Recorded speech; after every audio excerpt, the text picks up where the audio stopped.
സ്വാഗതം. അപ്പോ ഇന്ന് നമ്മൾക്ക് മുന്നിലുള്ളത് ഒരു UPSC സ്റ്റുഡന്റ് പെർഫോമൻസ് ഡാഷ്ബോർഡിന്റെ വിവരങ്ങളാണ്. അതെ.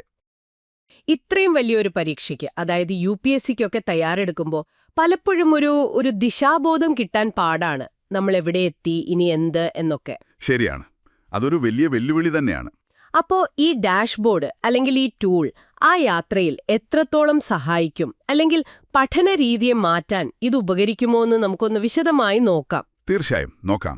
കാരണം UPSC പോലുള്ള പരീക്ഷകൾക്ക് ഒരു ചിട്ടയായ സമീപനം, അതായത് ഒരു സിസ്റ്റമാറ്റിക് അപ്രോച്ച്, അത് അത്യാവശ്യമാണ്. അത് വേണം. വെറുതെ കുറേ പഠിക്കുക എന്നതിനപ്പുറം പഠനത്തിന്റെ ഒരു ഫലം, ഒരു എഫക്റ്റീവ്നെസ്, അത് സ്വയം വിലയിരുത്താൻ പറ്റണം. അതെ. അതിനൊരു ഘടന നൽകാൻ ഒരുപക്ഷെ ഈ ഡാഷ്ബോർഡിന് കഴിഞ്ഞേക്കൂ. ഈ ഡാഷ്ബോർഡിൽ ഞാൻ ആദ്യം കണ്ടത് പരീക്ഷയ്ക്കുള്ള കൗണ്ട് ഡൗൺ ആണ്. പ്രിലിംസിന് 424 ദിവസം, മെയിൻസിന് 333 ദിവസം എന്നൊക്കെ. അതെ. അത് കാണുമ്പോൾ ഒരു ഞെട്ടലുണ്ട്. സമയമിങ്ങനെ ഓടിപ്പോകുന്നു എന്നൊരു ഓർമ്മപ്പെടുത്തൽ അല്ലേ? ശരിക്കും അത് വളരെ പ്രധാനപ്പെട്ട ഒന്നാണ്. ആ ഒരു ടൈം പ്രഷർ ഫീൽ ചെയ്യുന്നത് നല്ലതാണ്. അതോടൊപ്പം സ്റ്റഡി സ്ട്രീക്ക് എന്നൊന്ന് കാണുന്നുണ്ട്. തുടർച്ചയായി പഠിച്ച ദിവസങ്ങൾ, ഉദാഹരണത്തിൽ ഒരു ദിവസം എന്ന് കാണിക്കുന്നു.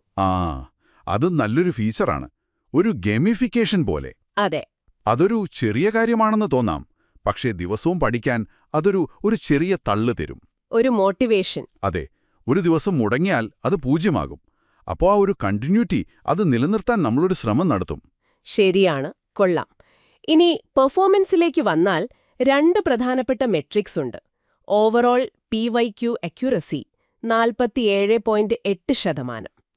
പിന്നെ ഓവറോൾ GS MCQ അക്യുറസി, അത് 77.1%. ഇത് രണ്ടും തമ്മിലുള്ള വ്യത്യാസം എന്താണ്? ഇത് നമ്മുടെ പഠനത്തെ എങ്ങനെയാണ് അളക്കാൻ സഹായിക്കുക? ഇത് വളരെ പ്രധാനപ്പെട്ട ഒരു പോയിന്റാണ്.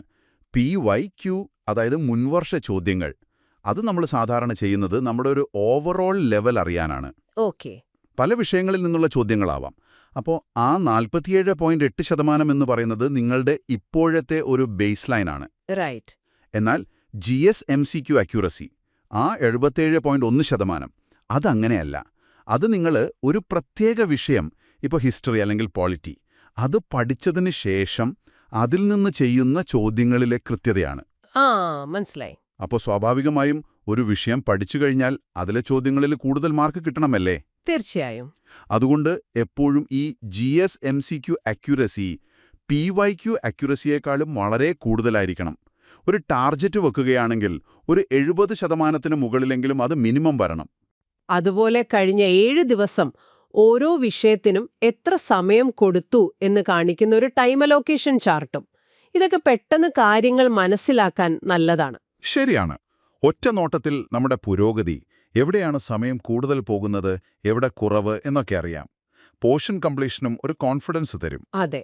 ഇതെല്ലാം നല്ല ട്രാക്കിംഗ് ഫീച്ചേഴ്സാണ്. എന്നാൽ എൻ്റെ ഒരു അഭിപ്രായത്തിൽ ഇതിലെ ഏറ്റവും ക്രൂഷ്യലായ, പക്ഷെ പലരും മിസ് ചെയ്യുന്നൊരു ഭാഗമുണ്ട്. അതെന്താണ്?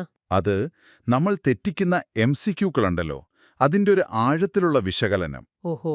പ്രിലിംസിൽ പല മിടുക്കരും പിന്നോട്ടു പോകുന്നതിന്റെ ഒരു പ്രധാന കാരണം ഈ വിശകലനം ഇല്ലായ്മയാണ്. സാധാരണ നമ്മൾ തെറ്റിയാൽ ശരിയുത്തരം നോക്കി അങ്ങ് വിടുവല്ലോ. അതെ, അതാണ് പ്രശ്നം.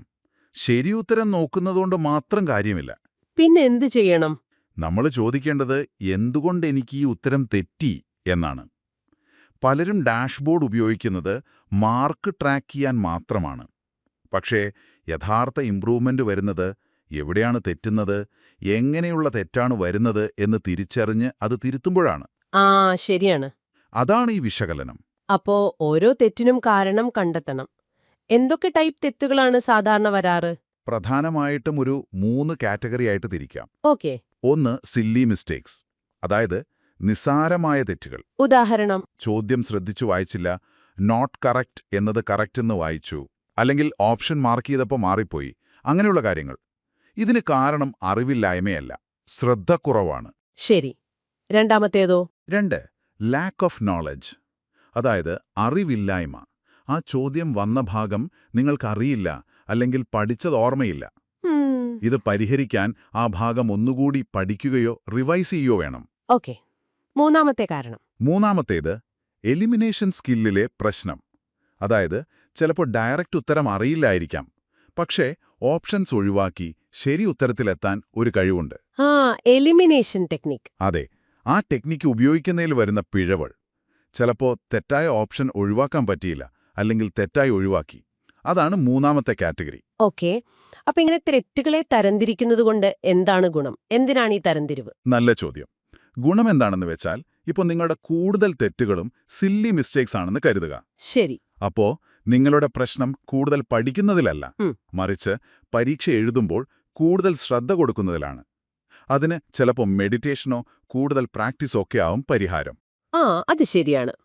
ഇനി ലാക്ക് ഓഫ് നോളജ് ആണ് കൂടുതൽ വരുന്നതെങ്കിൽ നിങ്ങളുടെ പഠനരീതി അല്ലെങ്കിൽ റിവിഷൻ സ്ട്രാറ്റജി മാറ്റേണ്ടി വരും. റൈറ്റ്. ഇനി എലിമിനേഷൻ സ്കില്ലിലാണ് പ്രശ്നമെങ്കിൽ ആ സ്കിൽ ഡെവലപ്പ് ചെയ്യാൻ കൂടുതൽ MCQ പ്രാക്ടീസ് ചെയ്യണം. അപ്പോൾ എവിടെയാണ് നിങ്ങളുടെ യഥാർത്ഥ വീക്ക്നെസ് എന്ന് കൃത്യമായി മനസ്സിലാക്കി അതിനനുസരിച്ച് പ്രവർത്തിക്കാൻ ഈ അനാലിസിസ് സഹായിക്കും. വളരെ വ്യക്തമായി. അപ്പോൾ ഇതൊരു വെറും ഡേറ്റ എൻട്രി ടൂളല്ല. അല്ലേയല്ല. ഒരു ഡയഗ്നോസ്റ്റിക് ടൂളാണ്. നമ്മുടെ തയ്യാറെടുപ്പിനെ കൂടുതൽ ശാസ്ത്രീയമാക്കാൻ, കൂടുതൽ ഫോക്കസ്ഡ് ആക്കാൻ സഹായിക്കുന്ന ഒന്ന്. അതെ, തെറ്റുകൾ എവിടെ, എന്ത് തരം എന്ന് കണ്ടുപിടിച്ച് അത് തിരുത്താൻ സഹായിക്കും. ശരിയാണ്.